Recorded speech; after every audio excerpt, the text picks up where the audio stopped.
Okay, is everybody back? Can we get ready? We are back live, colleagues.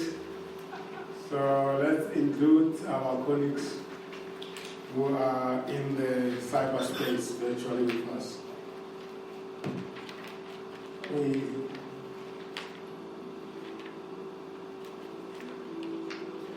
We're listening to the professor on mindfulness, the power of awareness. Most of the time, most participants are mindless. It's a state of semi-awareness governed by habit and inattention. Mindlessness causes us to suffer, probably more than we're even aware. The good news is that this ordinary mental condition is not inevitable. There is a cure for it, and it's called mindfulness, a skill that anyone can learn. Mindfulness allows us to become keen observers of ourselves and gradually transform the way our minds operate. With sustained practice, mindfulness can make us more attentive to our experience and less captive to the winds that drive our minds to and fro. Mindfulness can be defined in a variety of ways, but virtually all definitions understand it as a particular kind of awareness. At its most basic level, mindfulness is a deliberate way of paying attention to what is occurring within oneself as it is happening.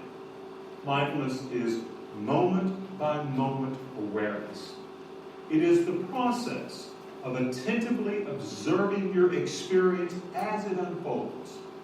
Mindfulness is more than just awareness, however. It is paying attention without judgment or evaluation. The process of mindfulness is devoid of the constant comparing and assessing that ordinarily occupies our mental function. When we're being mindful, we're simply being mentally alert without the overlay of our usual commentary and conceptualizing. Because we're not judging our experiences as right or wrong or good or bad, mindfulness is also characterized by a high degree of openness, receptivity, and inquisitiveness. With this open and attentive attitude, we're able to perceive ourselves more clearly, observing the dynamics and details that often escape our notice. Of course, defining and describing mindfulness is one thing, but knowing it by experience is another. To give you a taste of this experience, I now invite you to participate in a short exercise. There's nothing you need to do to prepare. Just close your eyes and follow my directions. Try to become a dispassionate observer of your own experience, noticing what is occurring to you in each moment as it passes by. Do nothing more than observe. Now direct your attention to the sound of my voice. Focus on the sensation of hearing. Concentrate your awareness on your experience of what you hear. Notice the various qualities of that sensation. Be aware of the tonal fluctuations that you perceive. Observe how the pitch of my voice rises and falls and rises again.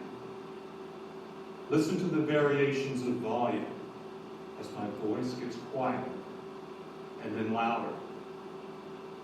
Attend to the moments when my voice goes silent and when it begins again. Now, open your eyes and reflect on your responses. Were you able to be fully attentive to the sensation of hearing? If you were being mindful. If you were thinking about this experience or something else and got lost in your thoughts, you defaulted to mindlessness. If you started evaluating the character of my voice or this exercise, you slip back into mindlessness. If you thought people with southern accents sound like bumpkins, you were being mindless. If you thought this experiment is a total waste of time, you were being mindless. If, however, you were aware that you were thinking people with southern accents sound like bumpkins, and you were able to recognize that as merely a passing thought, you were being mindful. And if you continued on and thought, it's bad of me to judge people with southern accents so negatively, you're being mindless again. If you simply thought, I'm judging myself for judging people with southern accents, you were being mindful again. This exercise should provide you with a sense of what the experience of mindfulness is like. It is directing and maintaining non-judgmental attention to the experience of our bodies and minds in the present moment. It's not about removing thoughts from our minds, even judgmental thoughts. It's about knowing when we're thinking and recognizing thoughts as momentary events that float through our minds like clouds through the sky. Because mindfulness is based on the universal human faculty of awareness, we've all had experiences very close to mindfulness. Try to recall some time in your life when you felt especially attentive, perhaps so rapt that your usual internal dialogue was simply suspended as you became fully present to your experience. Perhaps the most outstanding instance of such an experience in my own recollection came at the birth of my daughter. I remember with great clarity the moment she was placed in my arms in the delivery room, and how, just a few minutes later, she opened her eyes for the first time, looking up at me as I held her. My attentiveness in that instance was as sharp as a razor, as I gazed upon her eyes and observed her every feature with intense curiosity and openness. In that moment, the usual chatter in my head became silent, and I became completely aware of the presence of this new being. Of course, the chatter returned eventually, and the serenity of the moment soon yielded to the anxieties that come with being a parent. In that brief expanse of time, however, my entire being, it seemed, was wholly present to the experience. Experiences similar to this one are not uncommon in our everyday lives. For example, people often report a heightened sense of awareness whenever their lives are in danger. If you've ever been in a car accident, you may have had the widely known phenomenon of observing events in slow motion. The perception of slow time in these instances is related to the sharpening of one's conscious activity as the mind marshals its resources to prevent itself from perishing.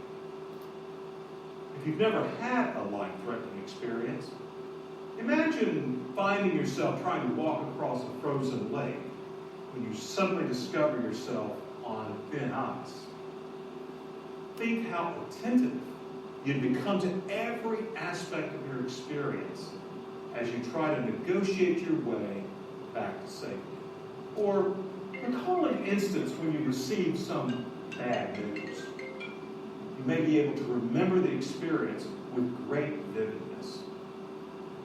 People often talk in dramatic detail about where they were and what they were doing when they first heard of the assassination of President Kennedy or of 9/11. The lucid memories of these occasions are based on the same heightened awareness that characterizes mindfulness. What distinguishes these several examples from mindfulness is only the quality of intention. In each of the instances I mentioned, the onset of focused awareness was provoked by external circumstances. When we practice mindfulness, however, we're doing so deliberately. We're taking the same mental functioning found within these extraordinary experiences and purposefully developing and applying it to our ordinary lives. In short, we're taking a natural capacity that we usually use only on special occasions and extending its usage to every aspect of our existence. Because it is innate to human beings, the power of mindfulness has been available to us for tens of thousands of years. But the concept of mindfulness is more recent. The historical evidence suggests that mindfulness was first taught 2,500 years ago by the individual known today as the Buddha. In his teachings, the Buddha spoke extensively of sati, a specialized form of heightened awareness that promoted the end of suffering and fostered happiness and well-being for all. Sati is the Buddha's word that we now translate into English as mindfulness. According to the Buddha's teachings, mindfulness is essential to eliminating delusion and seeing the world and ourselves as they truly are. Although Buddhism has devoted more energy to the study and practice of mindfulness than any other religion, every major religious tradition prescribes something akin to it. These practices are not always as prominent in other religions as they are in Buddhism, but they can be found, often within a religion's contemplative and esoteric dimensions. Yet mindfulness is not a discipline that is limited to religion. Forms of mindfulness practice can be found in many schools of secular philosophy in both the East and West. In recent years, mindfulness has also become an especially prominent concept in contemporary psychology and medicine, where it is frequently used in connection with stress reduction and wellness. As I enjoy telling my psychologist friends, it is gratifying to see that modern science is finally catching up with the Buddha.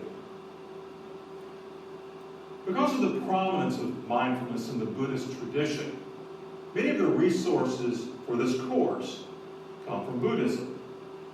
But our reliance on these resources should not obscure the fact that mindfulness disciplines are found in a wide array of religious, philosophical, and psychological traditions. And wherever it is appropriate, I will draw attention to these other schools and worldviews and use the resources they make available to us. Let me emphasize that nothing in this course presumes or requires Buddhist belief or religious belief of any sort. Mindfulness is a non-sectarian practice and has little to do with belief, although it has much to do with how we relate to our beliefs. Because it requires dedicated work, we may well ask ourselves, is mindfulness worth the effort? What is the great value in seeking such a high degree of consciousness? Why should we want to become observers of our experiences and refrain from judging and assessing them. Where does mindfulness get us? Such questions are especially relevant in a world that demands so much of our time and energy. The traditional answers to these questions have usually depended on the worldview or philosophical perspective under which mindfulness practices have been pursued. In Buddhism, mindfulness is a component of the Eightfold Noble Path that leads to enlightenment and freedom from the cycle of continual rebirth. Mindfulness thus serves the purpose of advancing one's quest for nirvana. In the Christian traditions, the practice is often understood to bring one closer to God and to a life of greater holiness, but it has never been regarded as essential to salvation, since Christianity grounds redemption on belief and doctrine. In Hinduism, it is said to peel away the layers of illusion that veil our clear perception of the ultimate reality. In Confucianism, mindfulness is part of a moral self-cultivation, the regimen that enables individuals to realize their full humanity. In all traditions, it is seen as a means to transform one's life in meaningful and wholesome ways. But one need not regard mindfulness in metaphysical categories to find it an extremely beneficial practice. Without in any way discounting the religious and theological interpretations, it is possible to spell out the very pragmatic value of mindfulness for living a more vital and happier life. The list of benefits is extensive, and there's no way to mention all of them. But even an abbreviated outline should suffice to convince virtually anyone of the tremendous value of a mindfulness practice. The chief goal of mindfulness, as its very definition implies, is increased awareness. Its other benefits, while considerable and of immense value, are essentially of secondary importance. To put that in a different way, all else you might gain from a mindfulness practice depends upon strengthening your faculty of awareness.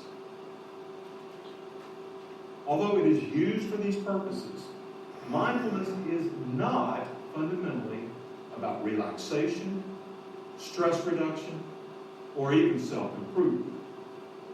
It is about knowing yourself and your world better and more clearly. The knowledge we speak of is not the abstract conceptual kind that we can discover in books or conversation. It is the kind of knowing that comes only with experience, with seeing things for yourself. With mindfulness, you can see how your mind operates and responds to its world. Mindfulness practice is a way to fulfill the ancient Greek maxim, know thyself. Because mindfulness requires us to focus attention on what is happening within ourselves and our environment as it is occurring, you can be consciously present for your life.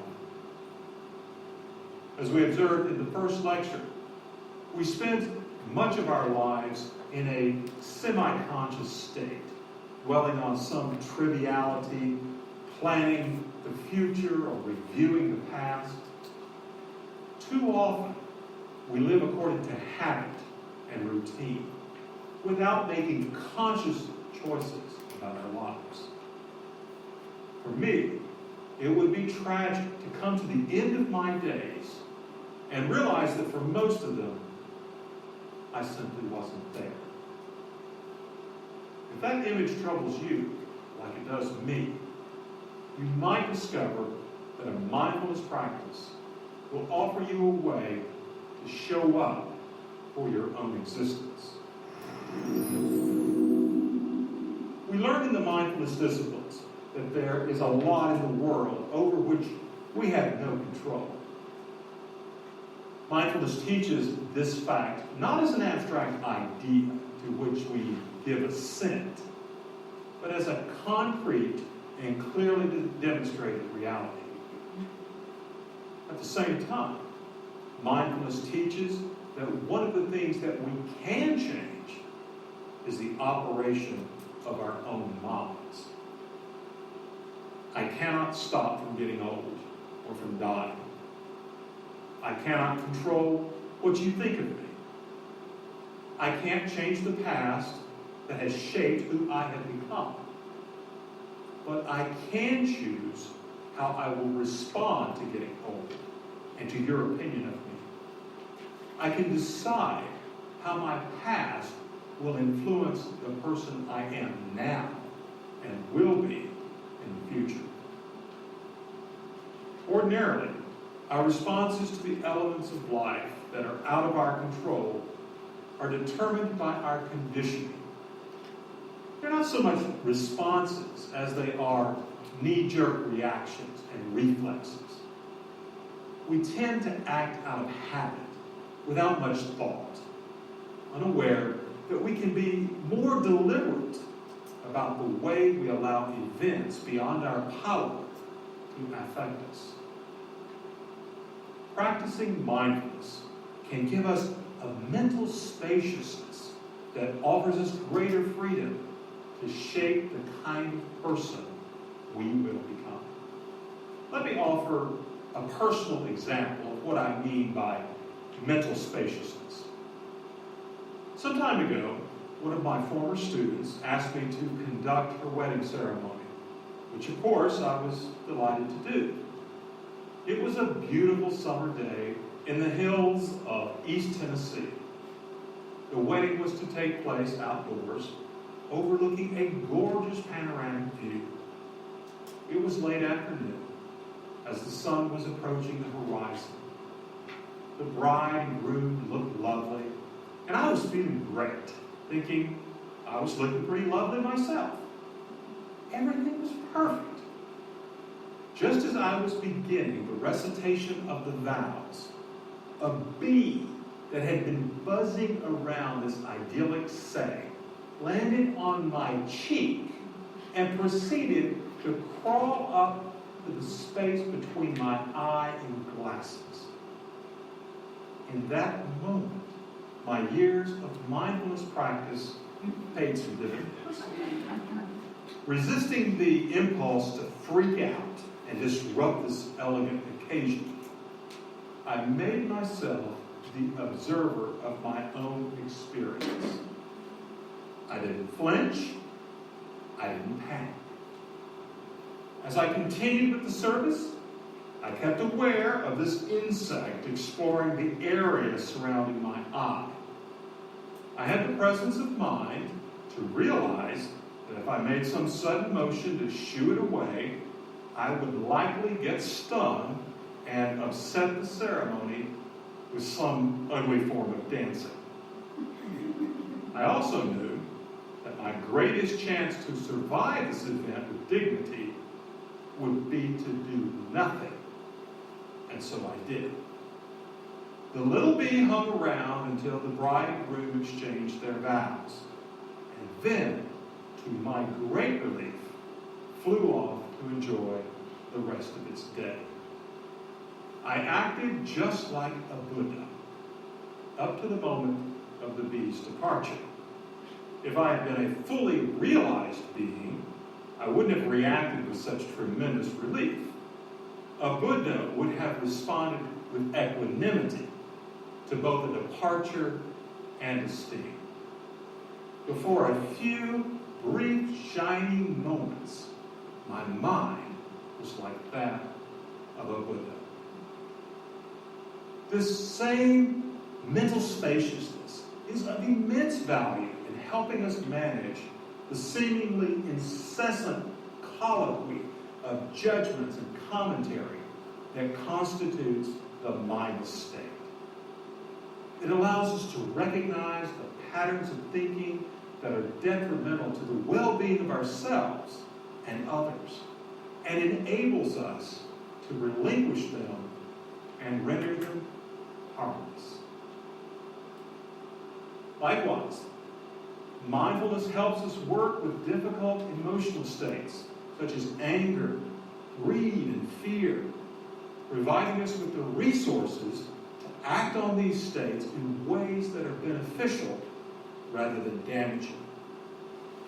With dedicated practice, you can really learn to handle your anger effectively, to want less, and to be courageous. You can become more compassionate towards others and learn to be a true friend. Mindfulness is not only about the mind. It is an invaluable tool in helping us cope with our bodies. Medical science in the last quarter century has amassed an impressive collection of evidence that conclusively demonstrates that mindfulness practice has a salutary effect on health. Limitations of time prevent me from enumerating all of these studies, so I'll just mention a few. One study, recently presented to the American Heart Association, showed that patients who practiced mindfulness regularly reduced by half their risk of heart attacks, strokes, and death from all causes as compared with similar patients who were only given education about healthy living and diet. The same study concluded that practitioners of mindfulness significantly reduced their blood pressure and were able to remain free from disease longer than those who did not practice. Other research indicates that practicing mindfulness, along with physical exercise and better diet, can actually reverse certain deleterious heart conditions. Mindfulness practice has also been demonstrated to reduce fatigue, pain, and depression among persons with psoriasis, multiple sclerosis, and breast and other cancers. Patients with chronic asthma have learned to breathe easier using mindfulness techniques. One study showed that the recurrence rate for patients who had experienced 3 or more bouts of depression was reduced by half through a routine of mindfulness meditation. Researchers at the University of New Mexico found that participation in a similar mindfulness routine helped decrease anxiety and binge eating. A prison that offers mindfulness training for inmates found that those who completed the course showed lower levels of drug use, greater optimism, and better self-control. There is evidence indicating that mindfulness improves the memory, enhances learning, and lessens the incidence of accidents in the home. Some insurance companies have now begun to offer mindfulness CDs to individuals about to undergo surgery because they had discovered that recovery time was quicker and less expensive by using mindfulness meditation to aid in healing. Finally, a recent meta-analysis, a study of the scientific quality of these studies of meditation, concluded that the proposition that mindfulness practices are beneficial to health is a legitimate and empirically verifiable claim.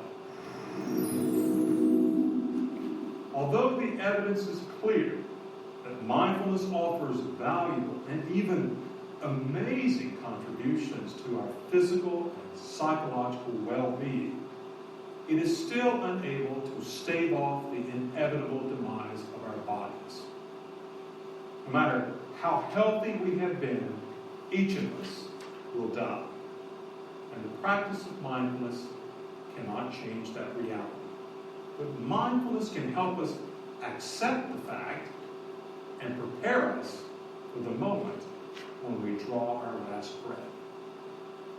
One of the essential lessons these practices reveal to us is that life is ephemeral, and denying that only causes great suffering and unhappiness. Genuinely accepting the impermanence of life, however, is liberating and allows us to be happy. Just as we learn to accept the loss of our bodies to death, mindfulness practice helps us to accept the loss of everything. Life is such that every one of us must bear a tremendous measure of grief.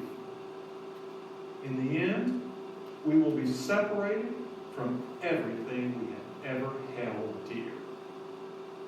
Throughout our lives, we have to say goodbye to loved ones, to cherished possessions, to our dreams and hopes.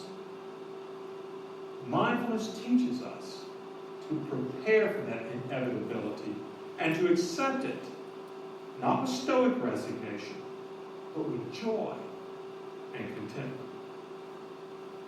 It may seem ironic, but the acceptance of loss actually helps us to relax and be less anxious. I say ironic because this idea flies in the face of the way most of us live our lives. The majority of our actions suggest that we believe acquiring and holding on to the persons and things that give us pleasure will put our lives at ease. The irony is the opposite is true. It is only by relinquishing our attachment to everything we think will make us happy that we can actually be happy. Mindfulness allows us to see this truth and empowers us to act on it. Much of what I've said in this lecture may sound too good to be true, and I wouldn't be surprised if you greet my claims about the benefits of mindfulness with a healthy dose of skepticism. In fact, I hope you do. A skeptical attitude was precisely what the Buddha encouraged among his would-be followers. He insisted that they take nothing he said on his authority, but test out his teachings on their own. Ehipasika, he told them. Go and see for yourself. Throughout the remainder of his course, this is exactly what we will do.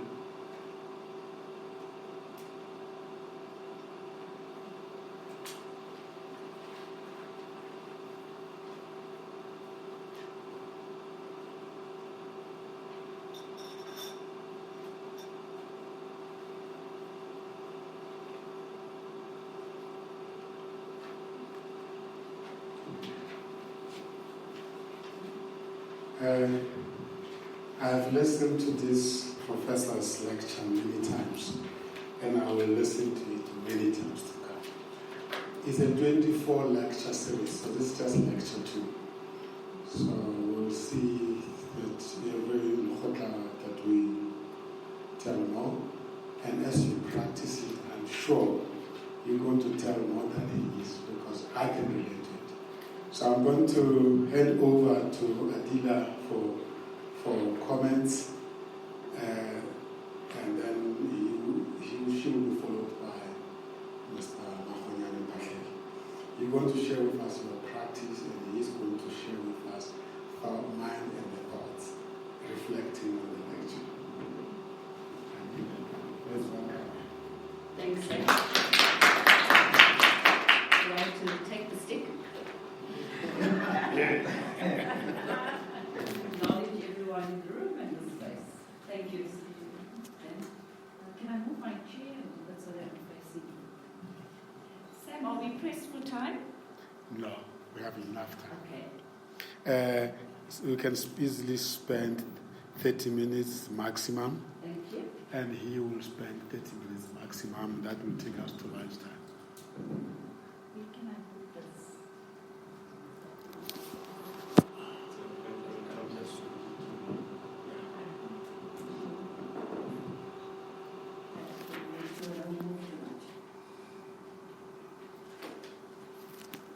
So thank you for this opportunity, and really, really wonderful to be here. Sam always likes to put you on the spot, so just like yesterday I sent my profile, the next minute was on LinkedIn. But we go back a long way, so I understand his commitment. I really, really understand why he does this, and his passion and his purpose. The reason I was asking about time is that I'd like to give you a little bit of context before I go into the mindfulness session, because I think it makes it a little bit more real and we will connect a little bit better. So I'm going to go back to, and Sam knows my whole story because we go back a long way. I was brought up by my gran, so in Richmond, Natal. And my gran was, she was a colored woman, but her father was white and her mother was an African. So my great-grandmother was my great-grandmother. So ugogo-mkhulu wawumamkhize. So mina ngakhulele eXhopo. So that was really my great-gran.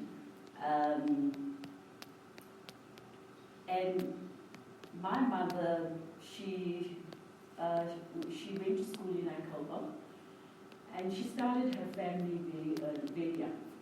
And I believe from history that my dad was something like 30 years older than my mom, and she had 3 kids, one after the other. And by the time she was about 20 years old, she discovered that, because she had made a mistake in life, and she left her 3 kids with her gran. So we were in Richmond, in Natal at that time, and my gran brought us up. But my gran had 13 of her own children as well, and we were the ages of my uncles and aunts, so we all grew up the same in that home. So when Sam spoke earlier on about Lekgotla and the history and the traditions and Ikamba and Koboti and all those are all the things that I knew and I grew up with, because those were our traditions as well. Because my gran, coming from having an African mother, her mother grew her up, so we spoke English to her, but she spoke Zulu to us, so that's how we really grew up.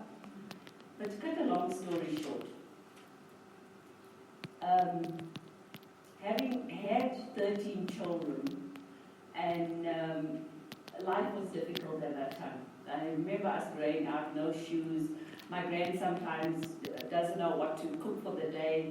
She would take her Sunday jersey. I go and sell it on the corner of the street just for her to put a pot of food on for the day. So times were hard, and I think a lot of us know our history and how we grew up. I was very young when I got married, and when I got married, it was almost like, okay, I don't want to repeat the history of my mom, who had 3 kids and went away. So, got married very young, also had 4 children, but I was in a very abusive marriage. I was married to somebody, and out of respect for you, because this is a live podcast as well, was quite an abusive person, very controlling, etc., etc. But I was determined from where I came from, and you know that our backgrounds really, really, really drive us. They are that driving force for us to accomplish better, do better, be aspirational, etc. Never wanting to repeat my mom's mistakes, went back to school, studied, bringing up my kids. And I was very fortunate that I eventually got into work, got into corporates, held some very, very high-profile jobs, and through strong determination and all of that. Had 4 kids, got divorced after about 23 years, but I also had 2 brothers. So my one brother, in about 2000, I went down to Durban. We were staying in Durban. I arrived there Christmas Day, because I just moved up to Johannesburg, arrived there on Christmas Day, Christmas Eve. And my brother was married, and his wife was 9 months pregnant, and he was just about to give birth in a week's time. And he was waiting for me, quite excited for me to come home. And when I arrived, my older brother was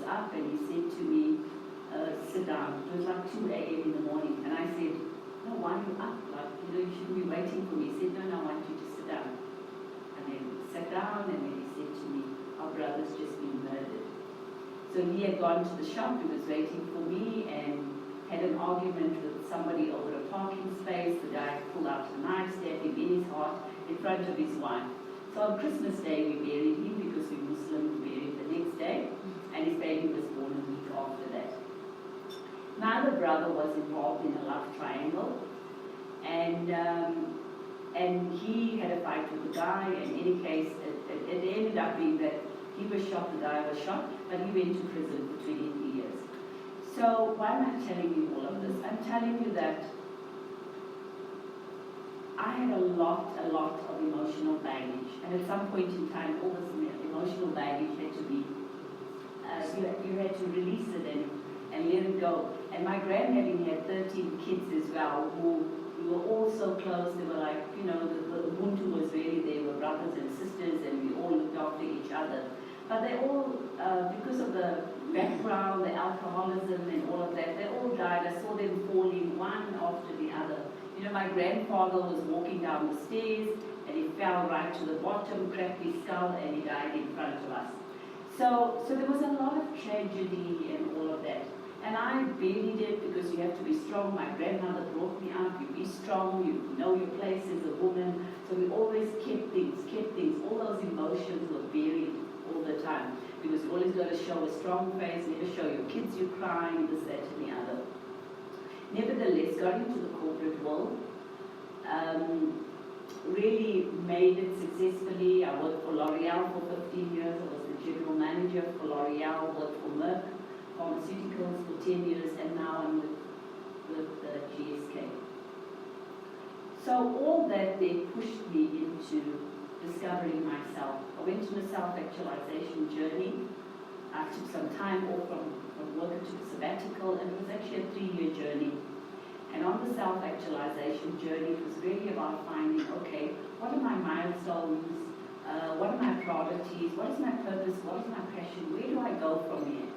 What have I really accomplished in life?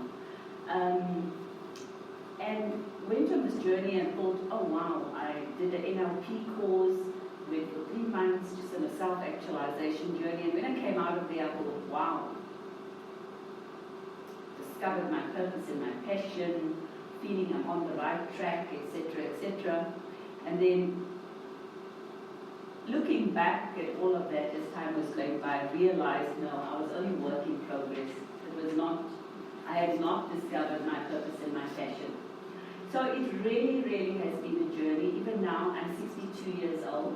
I have 4 daughters, 4 grandkids, and I'm still work in progress all the time. I have been to India. I've studied, I've done inner engineering for 7 days. I have I've been to Vipassana, if any of you know Vipassana. It's a silent meditation where you go for the weekend. I started with a weekend where you don't talk to anyone. And all it does is 10 hours of mindfulness meditation, where you're really sitting. You get up and go drink water, go to the toilet if you need to. But I cannot explain to you the power of being with yourself. Because what I have discovered is that, firstly, our breath, the energy, the breath and the energy is the creation of our life. The power that created me, which Sam says is within us. That heartbeat, the breath that you're breathing, because the day you're born and you get snapped and you cry and you're given air in your lungs, when that gets taken away from you, we no longer exist, we're gone. So this breath, how powerful this breath is. We have what the Indian Eastern philosophy is saying, we have meridians in our body which is connected to our spine. So the Mangala that we use and the Pingala, so using that and just connecting with our whole nervous system and finding out who we are. And when you go on the meditation or the mindfulness journey, and just sitting and just breathing, that's all. Just observing your breath, nothing else. What really comes up for you, and that's what my journey had also taught me. Because when I worked for L'Oreal, I would fly to Paris, do presentations, do all kinds of things. I was driving a fancy 320 CLK Mercedes-Benz. I had special parking. I would go to Paris about 5 times a year, but I was the boss of the 1,000 employees in a factory, and I had 13 people that reported into me. 15 years there. And at some point in time, ego gets attached to you. So one of the biggest lessons that I had when I took that break, and some of you that might have left corporate world and now you're on your own and you're wondering what next, firstly you feel like a nothing. My phone is not busy, not answering to emails, I'm not feeling important any longer. You actually feel the isolation and not belonging to a community is really, really what gets to you. So within that journey, just the biggest lesson for me was the humility of gain my humility back and just shedding the egos.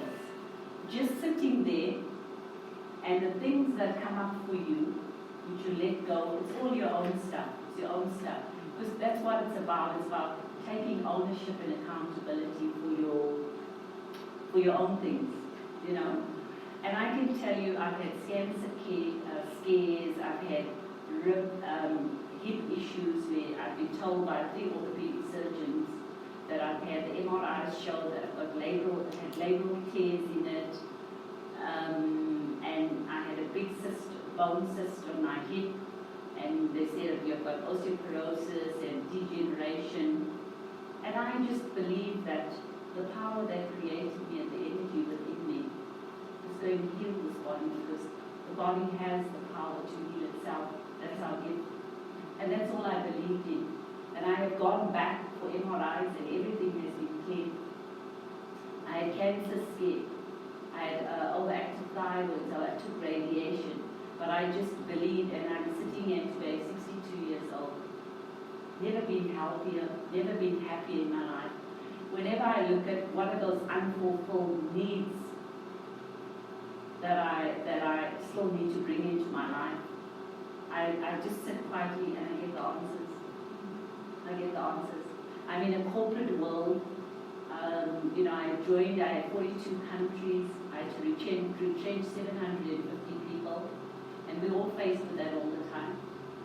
But if I didn't meditate, and if I didn't do mindfulness every day, I would never be able to cope.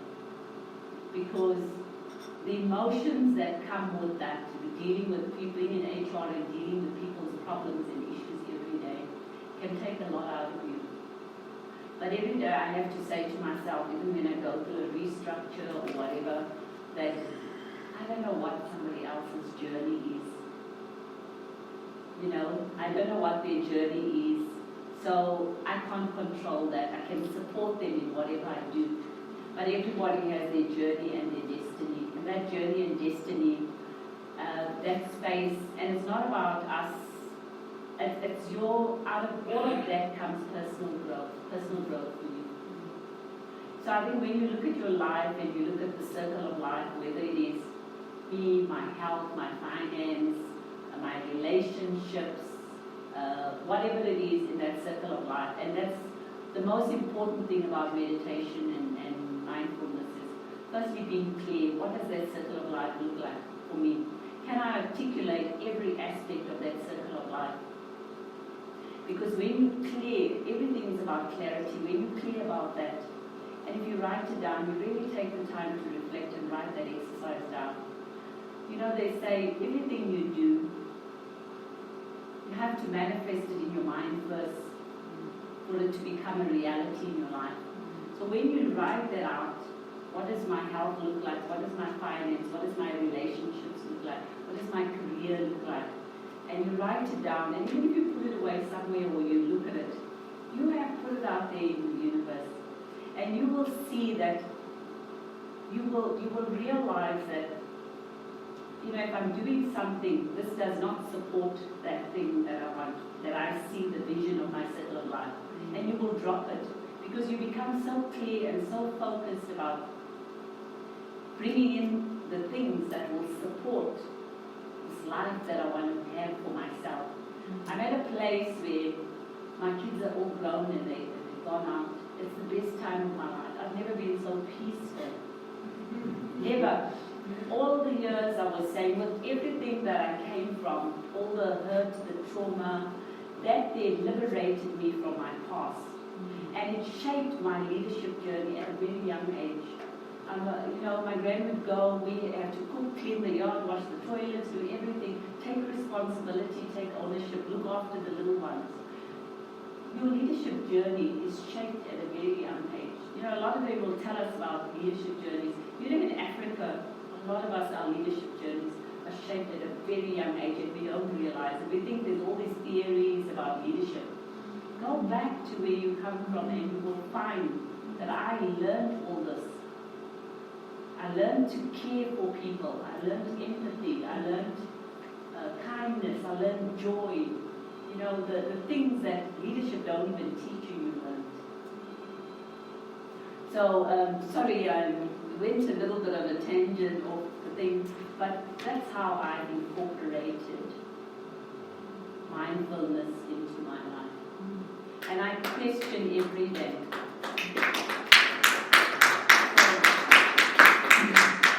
Thank you. So I get up and I do every day. I can tell you what my routine is, but I always ask myself 2 questions.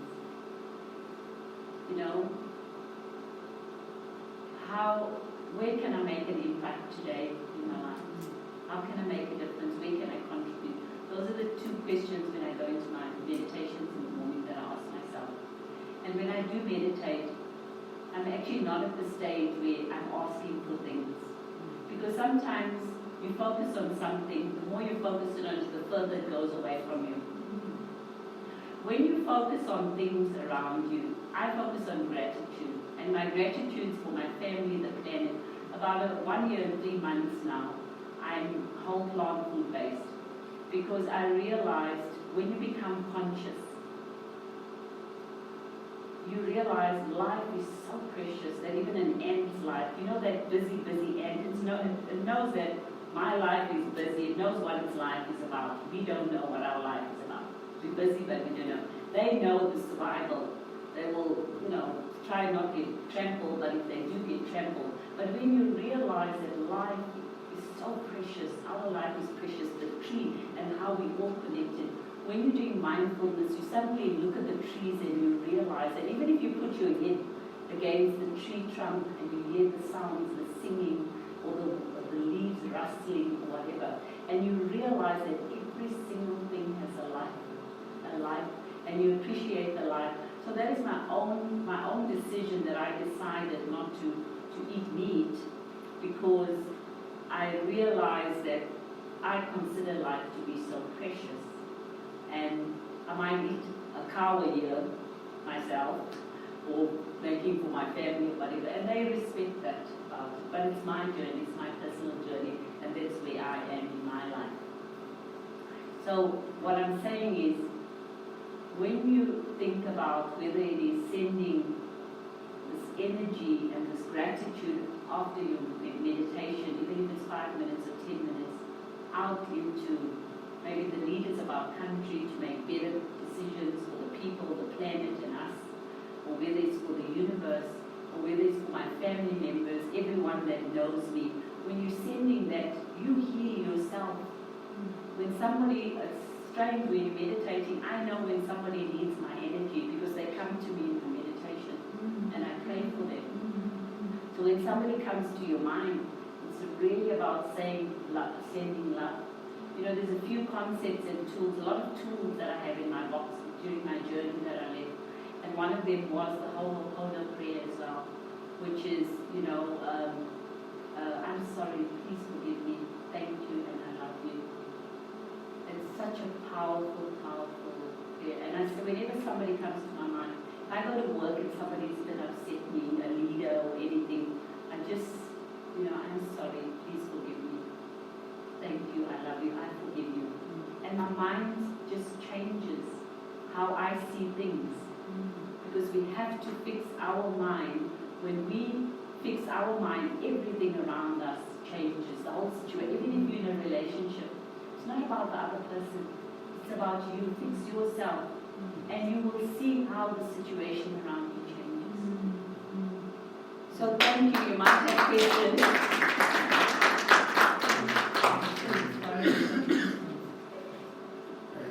We will reserve questions after Mr. Mphahlele has spoken. Thank you so much. It is powerful. Powerful.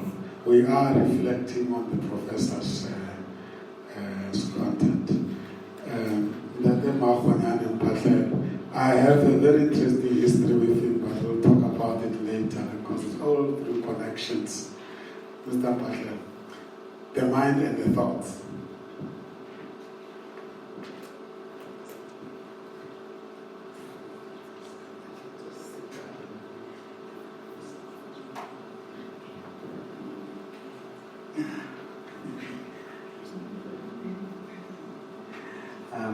Thank you very much, guys. It is an honor. It is a privilege to chat to you guys.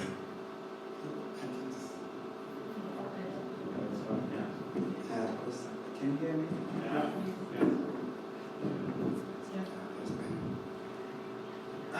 Yeah. You know, there is nothing that beats personal experiences. Because our reality is based on experience. We do have ideas, we do have thoughts. But reality is nothing else but experience. Thank you very much for your story. It was very humbling. Now, my journey. It is very interesting for me, and I think at times difficult at this juncture to speak, but I don't think I'm going to have a chance. As long as I'm close to Sam, he's going to make me speak.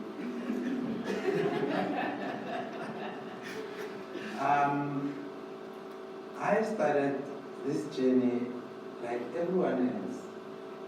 I meditated. I went to India. I remember there was this retreat that I went to. You will meditate for 6 hours straight. In that meditation, you will imagine, you will pass out, you will have visions, you will go through the whole thing. And there are like a million techniques. There are like so many techniques. There is a meditation wing or tradition that I've witnessed is called the standing babas. I think it's a very difficult technique because people are forced to stand as long as they've been standing. It's unbelievable. Or maybe they are not forced, or maybe they're just opting to stand. Now, just going back to the difficulties of where I am at this juncture, is that my teachings are based on so many people who have influenced me. The first one is COMETSA. For those who are familiar with media writers, there was a gentleman who lived a while back called Oliver Hanimantsi. He has always questioned, and that is where I am. My teaching is also influenced a lot by Deepak Chopra, Krishnamurti, Osho, and so forth and so forth. But when Tadezima told me that I'm going to talk here, I somehow went out in the cast of another tree, put together like I think 35 pages on mindfulness. But then he told me later that I'm not going to present. I question this thing called mindfulness. I question it. And I also have learned that when you go on this journey, you have experiences. I can share with you one of the experiences. There are like a million experiences. They don't make sense. Then you ask yourself, whether should I be talking about this experience? Because the truth cannot be repeated. Only lies can be repeated and explained. These experiences that one has are inexplicable. You cannot reduce it to word. But I'm going to try and shortchange it here and there. Sometimes I go into, they call them power sports. In India, they've got lots of those. We have them here. I didn't know until my last trip to India that we've got lots of them here. Then I went into one of the power sports. I prayed, I recited mantras. And then I left. That day I was very angry, just for the record. I was very angry. And then when I left, something happened. Then I had to sit down and watch this thing because it's something that is very inexplicable. But when I rose up, I saw that the trees on that mountain, the ones that I could see, the leaves were falling. But each leaf was falling twice. And I think, wow, what is this? And then you ask yourself, but what is this? But then when you go into neuroscience, then you learn that the damage to the right hemisphere can elicit such experiences. Like when people are dying, they claim, oh, near-death experiences, people will claim that they've seen the light. But if you deprive the mind of oxygen, it will recreate that light. But the impact on the individual will be different. The one who had a near-death experience, their life gets transformed. The one who gets suffocated of oxygen, they just get back because they have to breathe, then there's nothing else. They're still the same person. Now, this is my comment about mindfulness. The question for me is whether can one have the brain, the mind, consciousness, awareness, whatever you want to call it, that doesn't have a problem. And then we can face problems. Is that true? Last night, at home, I'm just a loud mouth of the family. My wife is like very educated. So I'm just a loud mouth. I question her. Now, my son, he overheard the discussion. Then he came in and he said, because the idea was that can you think without words? Which is what people call logo. But then they call it chitta vritti nirvana, which is in the mind. Now my son so much that he wanted to think without words. And he tried, he wanted to think without words. Now, just from the mind's point of view, can you have a mind that doesn't have problems and then face problems? And let me give you an example of how we started this journey. You go to school 6 or 7 years old, that's fine. The first thing you encounter in school is problem because then you don't know how to write. When you immediately figure that one out, you don't know how to do science. Now you go to college, you go to varsity, you go to work. Every interaction that you have with the world is problem for you. Yet you want to go and resolve problem with that problematic mind. Is that possible? Now then I ask myself, is that mindfulness? Is that being mindful? I also notice that when we talk about mindfulness, the secular discourse is that there are requirements. You must not be non-judgmental, or you must be whatever they say. Is that mindfulness? And I also stumbled into several things because this journey you have experiences, you have like serious experiences, sometimes it doesn't make sense.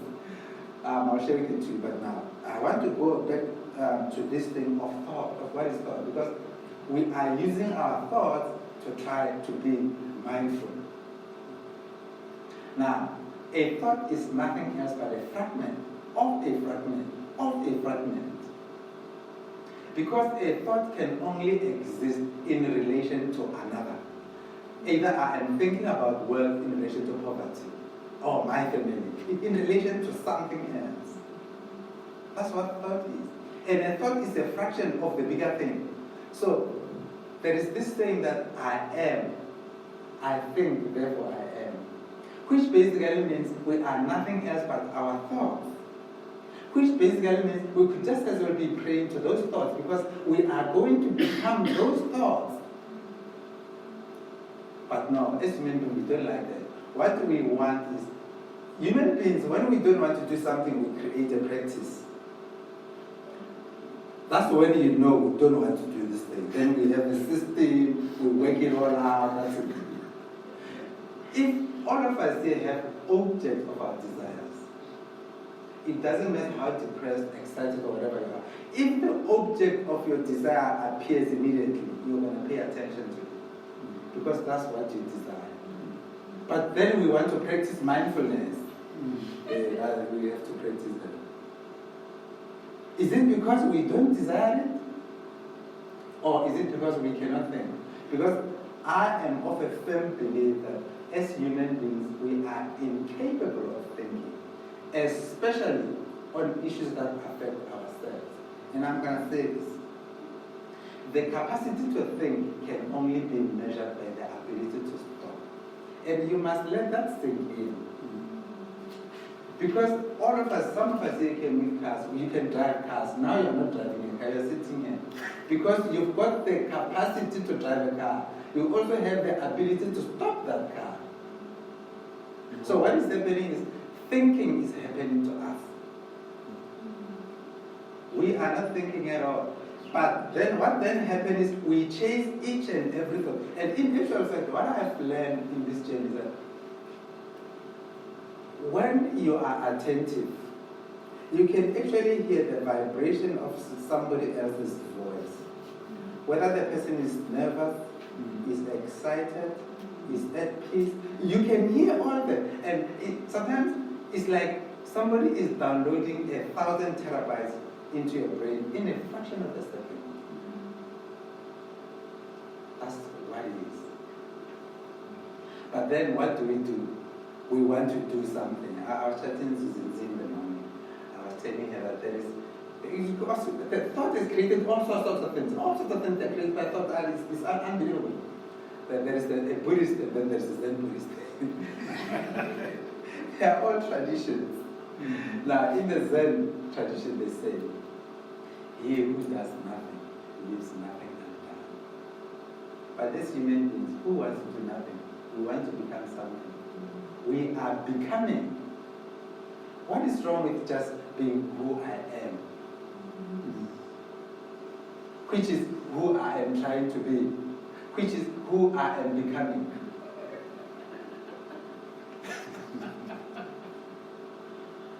What is wrong with that? But what I have also learned is, I listen. The other day, that is in my brother, just talk about it. Yesterday, that is in my call. I was meditating over this thing called thoughts create. And I was into it. But this phone was disrupted me. And because I was coming out of that quietness, he thought I was having problems. I was convinced you were sick. And I tried to tell him that, no, I was just meditating. No, he wasn't buying it. But then I listened to his voice. I mean, I was telling him the other day, he sent me an email. And when I was reading it, I get a reception. And I told him, when I was reading your email, this is what the voice was saying. And he looks at me,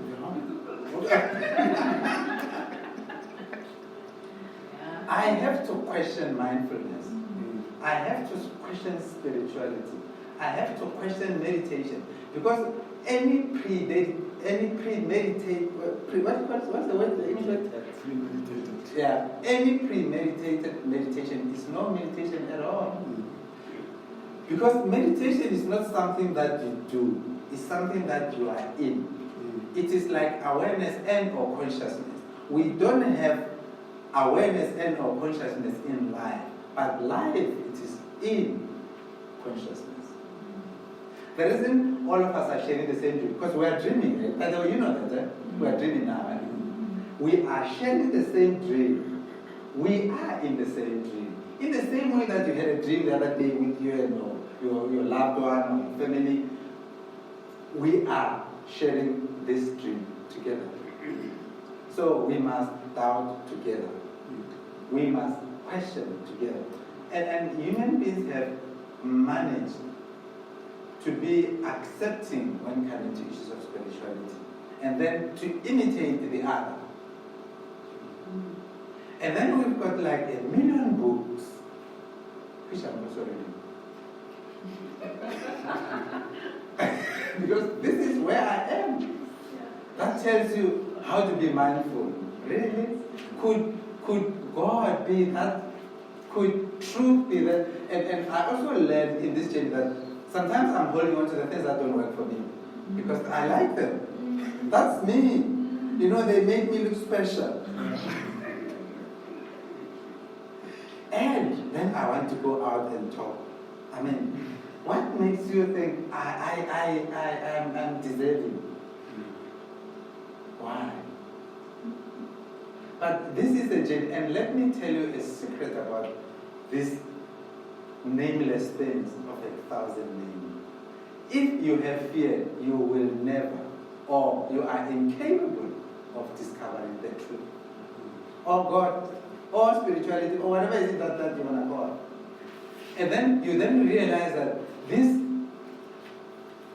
great unseen, this nameless thing, has got no form, has got no fixed address, has got no place that it dwells. I think I'll leave it at that.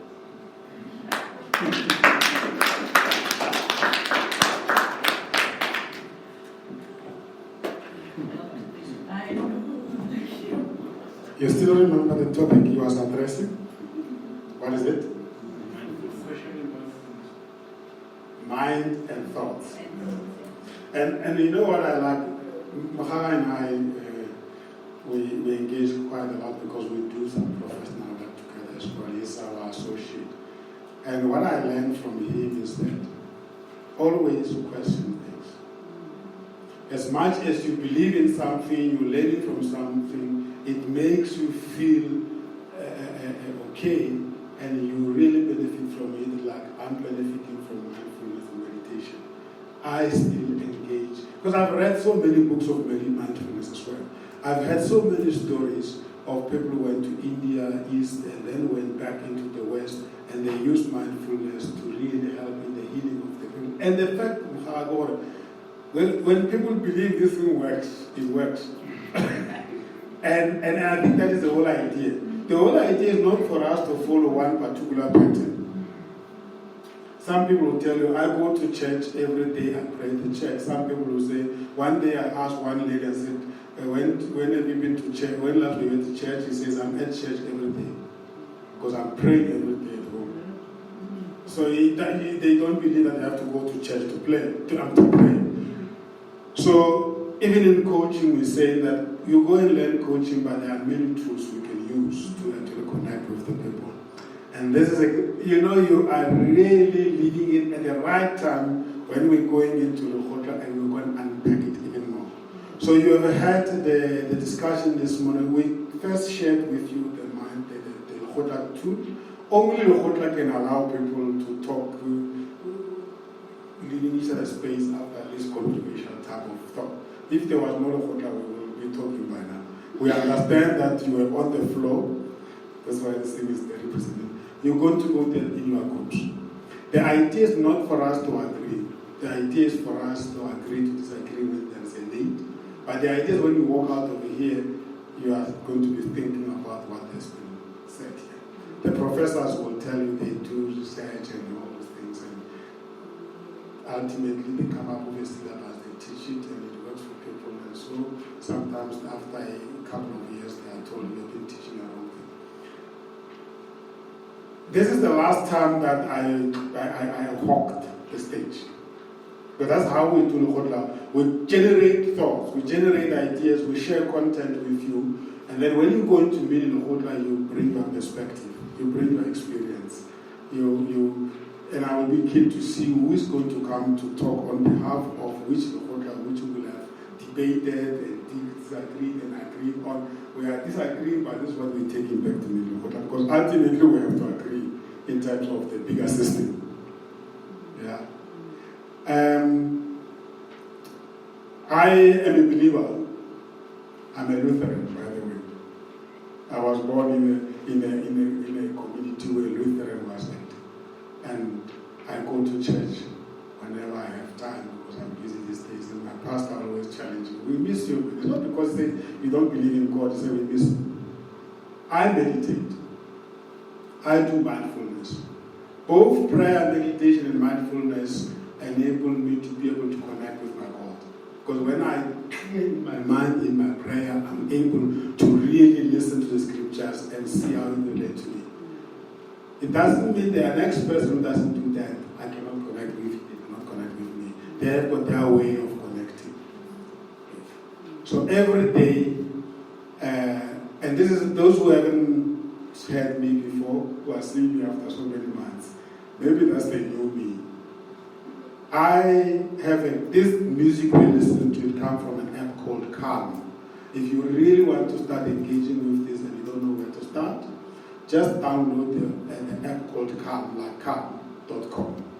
So it has all this music. If you don't want to say anything or you don't want to do sitting exercise, you just listen to that music. It really relates energy to. If you are under stress, you listen to that music. You know what we do? When you are stressed and you come to home and you listen to CNN and you listen to the problems, you are not going to recover. So it's very hard to me that before I sleep, I journal. You talk about writing things. My writing is journal. And journaling is not diary. No. Journaling is at the end of the day before you go to bed, you switch off everything and then you take your journal and you reflect on the day. And this is how I reflect on my day. The first point is I give my day a theme. Sometimes my day is success, sometimes my day is controversy, sometimes my day is happiness. The next thing I then journal is the new lessons of the day. Some people, say when you do this, we call it mindful living or active living. So what is the new insight for the day? The third one I journal is what must I stop doing from today onwards as a result of my lessons today? I must stop doing something that is not working for me. And then the next one is what must I start doing as a result of today? And then the next one is my gratitude. Gratitude. What am I thankful for today? And then sometimes you experience something, you say, if I wasn't alive, I would have not seen this. I'm grateful that I'm alive. I'm grateful I've seen the next century. Because people died on the last day of the last day, they haven't seen the next century. So you need to be grateful for something. The next thing then I will put down is who must I support? Who must I support? And then the next one is who must I thank? And then lastly, then I end up with the mindfulness and meditation theme for the day. Normally it comes from my app. So if I feel like it has been a heavy day, then I'll say I need a sort of relaxing. There's a lot of things. Sometimes I just want to hear have you ever missed the rain drops? Mm-hmm. Yeah? You know the rain drops when we're lying in bed? Mm-hmm. Then there are apps there and then you play them. It's like you literally feel like you're experiencing the influence of the rain. Mm-hmm. And I do that. So what that does is it helps me. I used to think I don't have time. And I actually realized that a lot of things that I was rushing to, they were actually taking that time and they were not benefiting me. Even if it's 1 o'clock, those of you who see me posting, my brother here, my I will post something at 2 o'clock, he responds immediately. So, because if I haven't done mindfulness, I haven't done my journaling, I don't sleep. Because my day is not complete. What time did I sleep today? Those who know. Those who check my postings. 2 o'clock. By normal practice, you should be really suffering from sleep deprived. I should be sleep deprived. That's why I agree with her. It's the mind. If you tell your mind that you have to sleep at this time, even if you haven't done what you're supposed to do as a routine, Because, so once it becomes routine, it becomes, so that is my experience. So I want to hear your experience. When you go, we're going to break for lunch now. Before we go, Pusha will facilitate the putting together of groups, and I can't really wait to hear from you.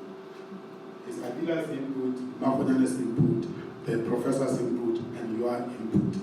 During the main LEKGOTLA, that's where we are going to cover the question and answers. Yeah. You mean I can talk? No. During the main LEKGOTLA, when you come back, whatever you wanted to talk now, you take it into the main LEKGOTLA. If you happen to be the guest, the representative will talk, or if you happen not to be the talker, you will support who's going to talk. Okay? Right now, your mind is working. We want to keep it working into your mini LEKGOTLA. Yeah? When we're having lunch, don't start the mini LEKGOTLA at lunch, please. Because when you go to the mini LEKGOTLA, you may find out you are with the people who are not with them at lunch. Then you have to repeat yourself. Yeah? But there are two people who are going to leave. The Dilenzone and Mr. Bajan, they are going to leave. You're going to leave and you will come back later. But 2 minutes each one of you to make your last input so that we can consider in the LEKGOTLA. When you come back, if you don't come back, please connect. We are live here, by the way. Connect. You have no excuse for saying I've left the session halfway. Yeah? Okay, you want to talk 2 minutes and then the Dilenzone and then push here to set up the groups. And then we go and feed our bodies. We've been feeding our mind.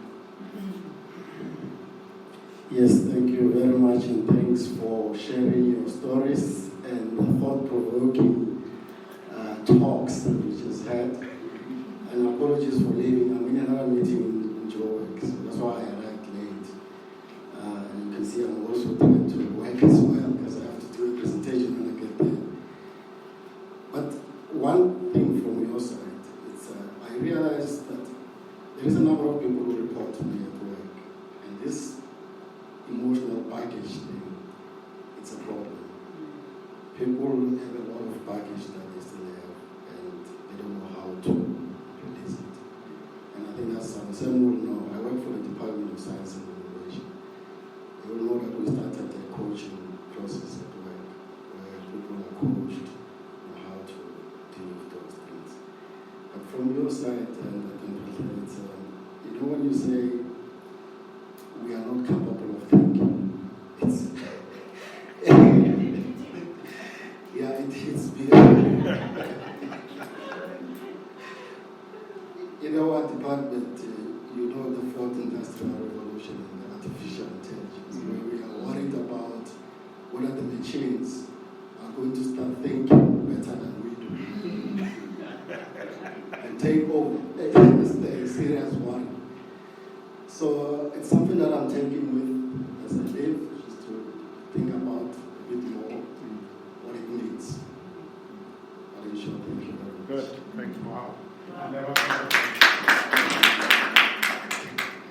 We need to make these machines to be mindful.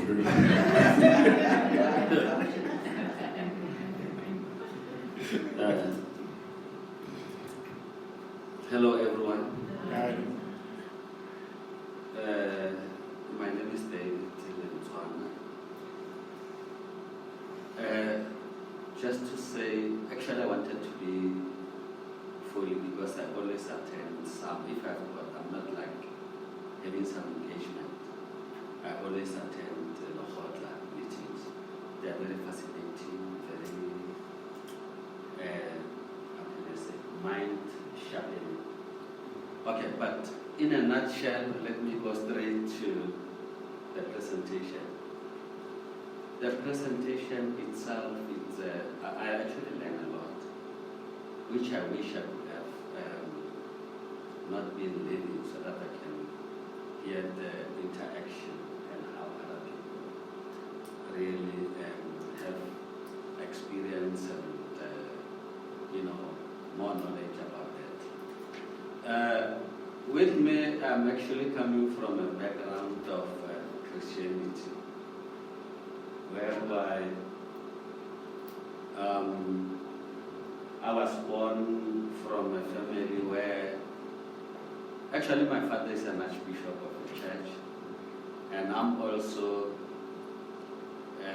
one of the elders there. That is what I grew up knowing, that if you've got a problem, then you need to go to pray. God is an answer to all of your problems. But it's not the first time I heard about, as a student, as a manager, I've been like going through other aspects like meditation, mindfulness, and all of those aspects.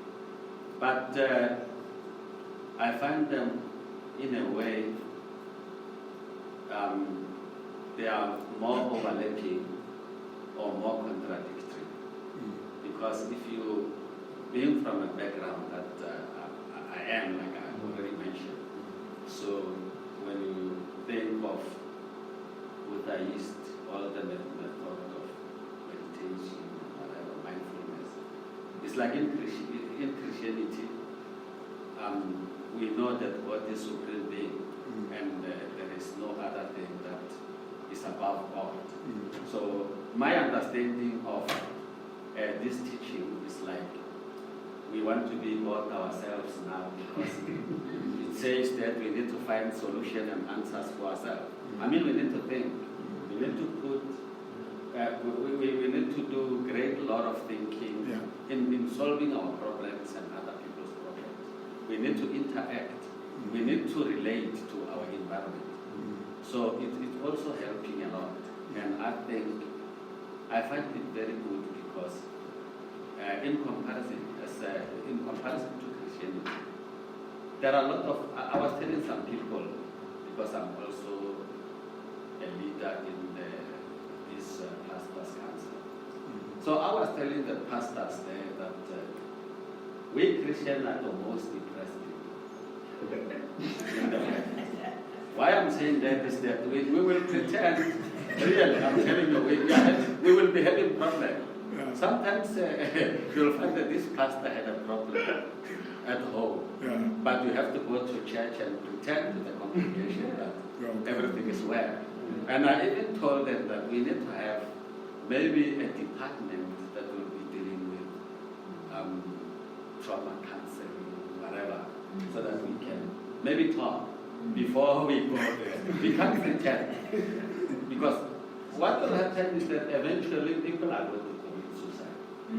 And you look at the person is looking fine, the person is not open up, because he's having problems, and he's having issues that he cannot deal with those problems, him or herself. So this type of teaching, I think they are very good, and they will help a lot. Thanks.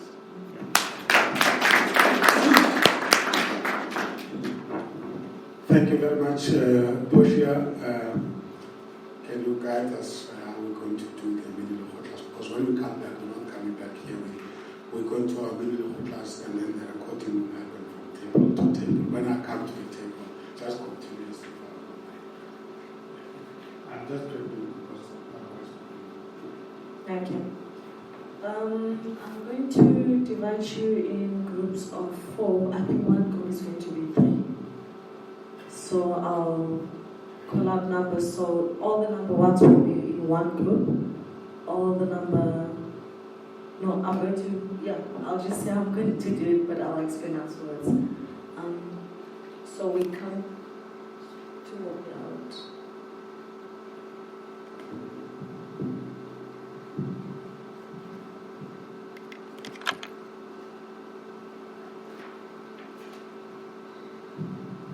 Okay. I'll have to do it in groups of 3. So number 1s will go together, number 2s will go together, number 3s will go together, and So I'll start here by Sam. So you'll be number 1. 3.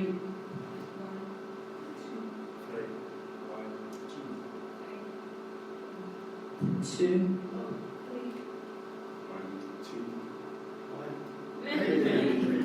Yes, so all the number 1s are together, the number 2s are together in the same group, and the number 3s are together in one group. So as I've said before, you will go on page 11 with your mini LEKGOTLAs. Just to refresh. The big manual. The small one. This one. Page 11.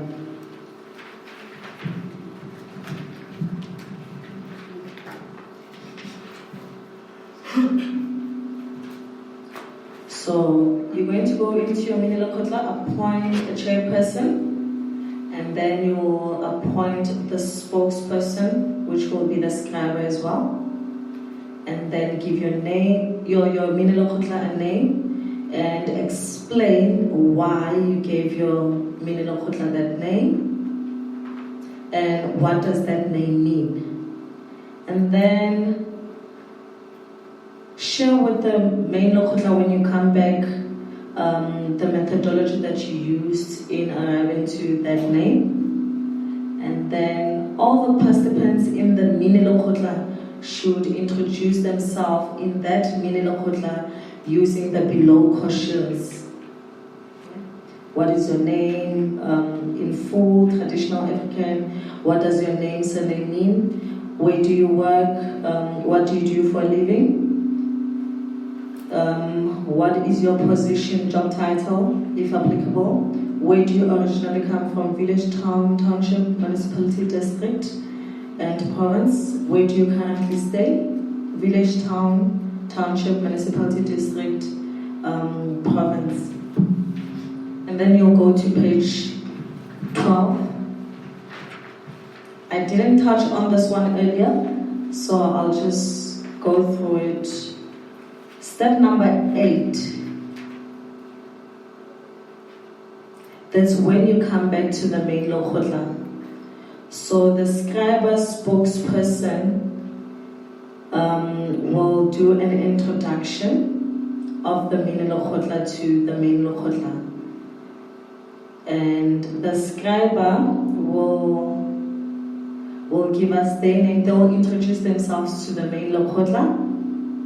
And then they will introduce the mini LEKGOTLA. So they will give us the mini LEKGOTLA name, explain to us what the name means and how they came about the name. Tell the LEKGOTLA who was the chairperson of the mini LEKGOTLA, where all these portfolios filed via appointment, consensus, or voluntary or election process. So they will let us know what method they used. If by appointment, consensus, or voluntary, how did that come about? If by election process, explain the process and the lessons learned to the main LEKGOTLA. Introduce the participants, members of your mini LEKGOTLA.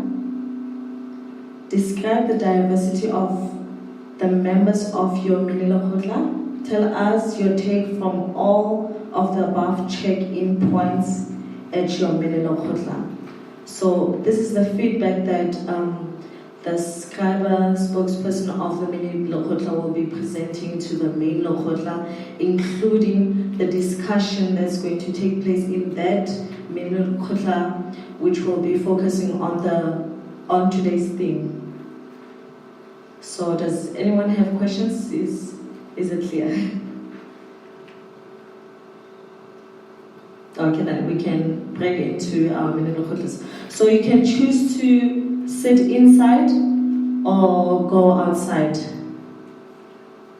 Okay, so. When you are having your session, please refer to step number 7.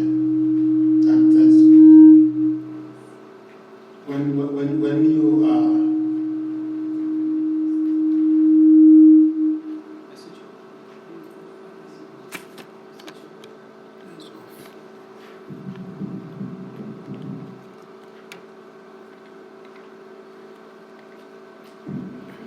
so step 7 helps you when you are sitting there, because you will see that there's a lot of things to attend to. We purposefully putting you under pressure because that's the nature of environment we function in.